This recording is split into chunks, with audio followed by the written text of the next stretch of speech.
Hello guys, welcome to my channel Priyanka kitchen. তো আজকে আমি বাটার চিকেনের রেসিপি নিয়ে আপনাদের সামনে চলে এসেছি। তো দেখতেই পাচ্ছ কতটা সুন্দর লাগছে। এই বাটার চিকেন আপনারা লাচ্ছা পরোটা বা ময়দার পাতলা পরোটা সাথে পরিবেশন করতে পারেন। খেতে কিন্তু দুর্দান্ত হয় আর ফ্লেভারফুল, আর দেখতেও দেখো কতটা সুন্দর, কালারটাও কিন্তু দারুণ আসে। আর বাটার চিকেন কার কার ভালো লাগে অবশ্যই আমাকে কমেন্টে জানাবে, বা আগে কারা কারা বাটার চিকেন ট্রাই করেছো বা বাটার চিকেন কারা কারা ঘরে বানিয়েছো। তো দেখো বন্ধুরা, এই বাটার চিকেন হলো পাঞ্জাবি একটা খাওয়া। তো চলো ভিডিওটি শুরু করা যাক। প্রথমে আমি এখানে 600 গ্রাম চিকেন নিয়েছি। চিকেনগুলোর আমি খুব একটা ছোট ছোট পিস করিনি। এখানে চিকেনটাকে ম্যারিনেট করে নিতে হবে, একটু নুন, আর এখানে আমি কালার গুঁড়ো লঙ্কা ব্যবহার করেছি কালারের জন্য, আর রসুন বাটা দিয়ে কিন্তু মাংসটাকে আমি ভালো করে ম্যারিনেট করে নেব, যাতে প্রত্যেকটা অংশে ভালো মতো নুন ঢুকে যায়। আমি একটু পিসগুলো বড়ই নিয়েছি, নাহলে পিসগুলো বড্ড ভেঙে যায় ছোট নিলে। আর এখানে আপনারা ডিপ ফ্রাই করতে পারেন, কিন্তু আমি এখানে শ্যালো ফ্রাই করেছি। আমি এই জন্য কড়াইয়ে ব্যবহার করেছি। কড়ার মধ্যে আমি এক একটা চিকেন দিয়ে ভালো করে নেড়ে নেবো।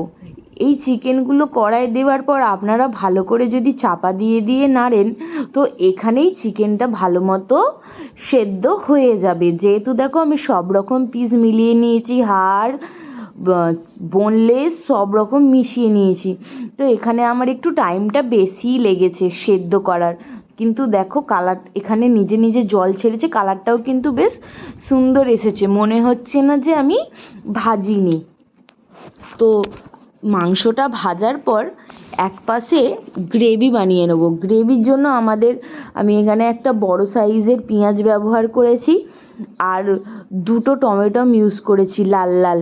আর এখানে আপনারা কাজু বাদাম দিতে পারেন, কিন্তু আমার কাজু বাদাম অ্যাভেলেবেল ছিল না বলে আমি এখানে নর্মাল বাদাম ইউজ করেছি। আর আপনারা চাইলে গোটা রসুনও দিতে পারেন, কিন্তু আমার কাছে পেস্ট ছিল বলে আমি এখানে পেস্ট ব্যবহার করেছি।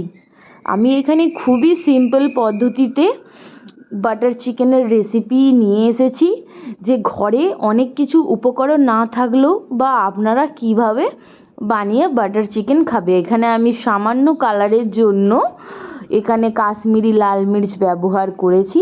আপনারা চাইলে আপনারা একটু ঝাল খেলে আপনারা গুঁড়ো লঙ্কাও ব্যবহার করতে পারেন।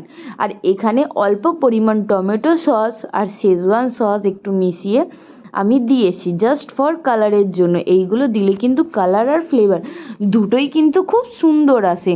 দিয়ে কিন্তু আমরা ভালো করে মিক্সিতে গ্রাইন্ড করে নেব। এইবার রিফাইন্ড অয়েল একটু কড়াতে দিয়ে দিচ্ছি।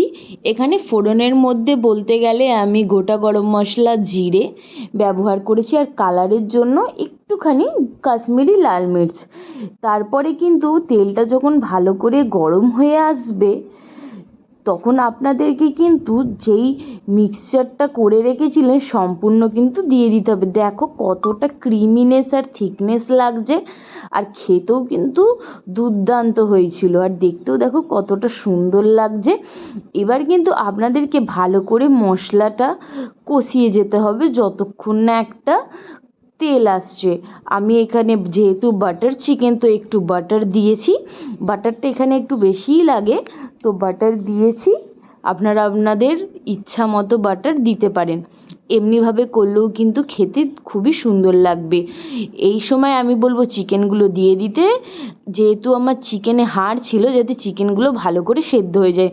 তোমরা যদি বোনলেস চিকেন নাও, তাহলে তোমরা গ্রেভিটাকে পরেও দিতে পারো গ্রেভির মধ্যে। আমার যেহেতু হাড় ছিল তাই আমি একটু আগে ব্যবহার করে দিয়েছি, একটু আগে চিকেনগুলো গ্রেভির মধ্যে দিয়ে দিয়েছি। দিয়ে কিন্তু ভালো করে নেড়ে যেতে হবে। দেখো কালারটা কিন্তু কতটা সুন্দর চলে এসেছে, ওপরে কিন্তু হালকা হালকা লাল লাল তেলও ভাসছে।